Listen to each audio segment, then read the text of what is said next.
Mercury station. Mercury just came out of retrograde, but you can probably feel like life is at this dead standstill right now because Mercury actually is not moving. It's not in retrograde. It's not retrograde. There's no in retrograde. People always say in retrograde. I'm starting to catch on to this really bad habit. There's no such thing as Mercury being in retrograde. Mercury goes retrograde. And Mercury is no longer retrograde, but now he's in the station, so it's like there's no movement for a couple of days. It's going to take about 2 days before Mercury starts to move forward, so we're all feeling a little bit in this holding pattern. And we've had 6 planets retrograde for the last month, and so that in itself has been intense, not to mention the triple threat eclipse series that we just got out of. Just last weekend, we just cleared the last eclipse, so on Saturday, we had actually Friday night into Saturday morning, depending on your time zone, we had the first quarter moon in Scorpio, which my sense was the actual metamorphosis or transformation of what was happening during that eclipse season. Like, we needed to get to that first quarter Scorpio moon to actually process what was happening and to actually go through the whole death, rebirth process that Scorpio can bring. Before that, we probably just felt like we were still in the dark a little bit. But the good news is now, with the Scorpio, now that we've just cleared the Scorpio first quarter moon, we're going to be heading into the full moon in Pisces next Sunday. And that's actually a really great time for connecting back into the soul longings. And let's also not forget that we have this beautiful Jupiter trine Neptune both in water signs. Jupiter's in Scorpio, which is all about deep transformation and doing the deep work and confronting shadow and going into the whole depth psychological journey into the self. And then Neptune in Pisces is a beautiful, soulful energy for connecting to dream work. I always say it's why Instagram is so popular right now, because we're all craving imagery and we're responding more to imagery than anything. We're all really wanting this connection to the unconscious, which is all about the unconscious speaks to us in images. So it's a great time to also pay attention to your dreams and the symbols and the omens and all of the messages that come to you through different images that show up in your life. And we're in a strong dream work time because of that Neptune-Jupiter trine, plus the full moon in Pisces coming next weekend, next Sunday, a week from today, actually. So in this interim with the Mercury station, it's not a great time to jump forward on things. Like, give it a couple days and give it until like September 3rd or 4th for Mercury to really clear the shadow of the retrograde. So we're not out of it until then, when Mercury will clear the shadow, the Mercury and Leo shadow. And then we will really feel some amazing Mercury energy when Mercury goes into Virgo, which will happen on the 6th of September. So if you felt like a little bit dull or like it's hard to write or focus, or you just don't have I noticed during the retrogrades I felt extremely dyslexic I'm already a little bit dyslexic anyway, but I could not type the word because. I kept for basically almost the entire summer, maybe because of all the retrogrades. I know how to spell it, but I just kept reversing the letters and every single time. Luckily, there's Grammarly now. I don't know if you guys know about this app, but this is very helpful for Mercury retrograde because it catches all those little backwards letters and little glitches that happen, like little typos. So it's kind of saved my life recently because my brain is not functioning. Also, I'm starting to wonder if the autocorrect that we have on everything is making us dumb, making it harder for us to spell or type, or I don't know. It feels like it's ruining my Mercury function. So I don't know if it's helpful or harmful. I think that autocorrect is harmful, and we should just have something like Grammarly. So if we do make a mistake, it will just underline it instead of try to figure out what we're typing before we're done typing it, because that's just a disaster in my opinion.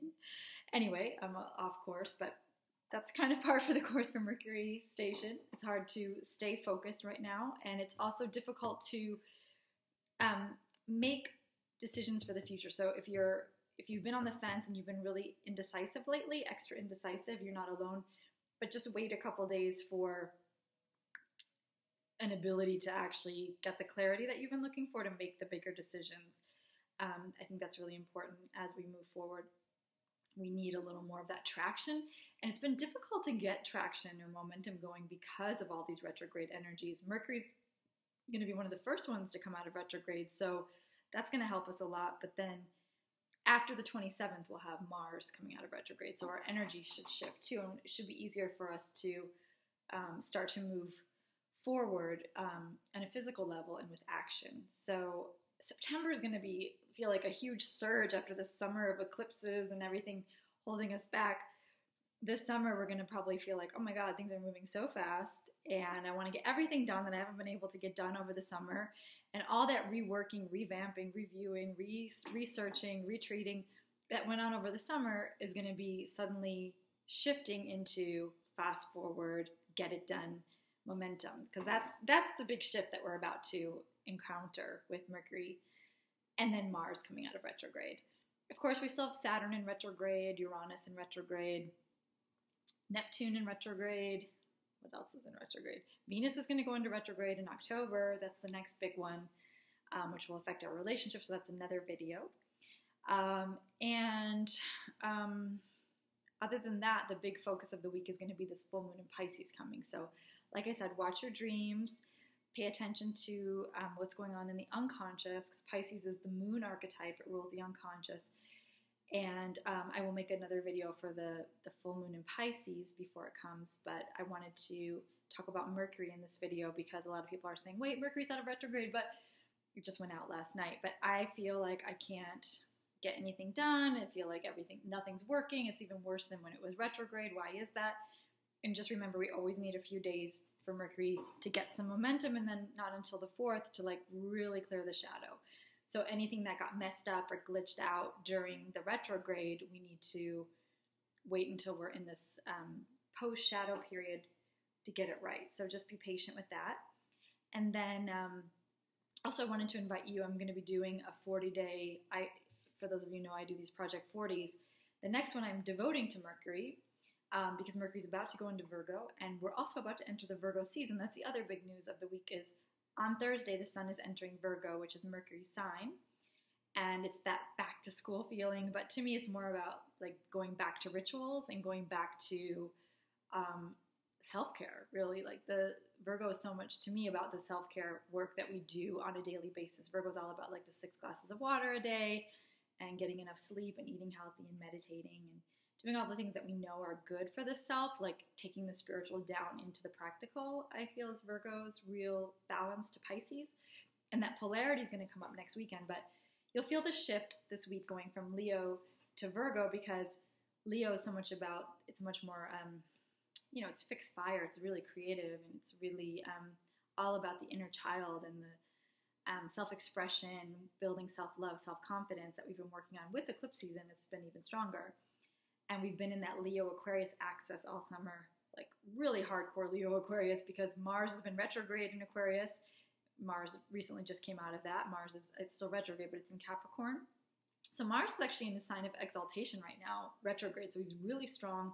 It's an excellent time to get into strategic thinking, like your strategy and your long-term goals and restructuring. It's a really excellent time for working on restructuring the way you do your energy and just the way you have all your systems set up, like things that aren't working. Like, I don't know if you've noticed, I've definitely been doing a lot of that since Mars retrograded back into Capricorn, which when was that? Feels like a long time ago, but it hasn't been that long. Let's see. I'm losing track of time with everything switching around here. So Mars retrograded back into Capricorn on the 13th. So it's not that long. What is it? It's the 19th, like a little less than a week ago. So,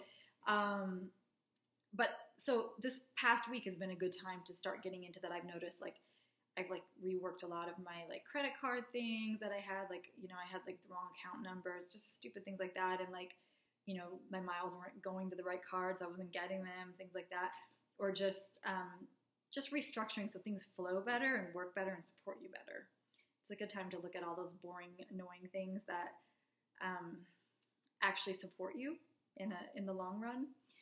So taking the time for that and just getting a really solid, rock solid structure in place is excellent right now.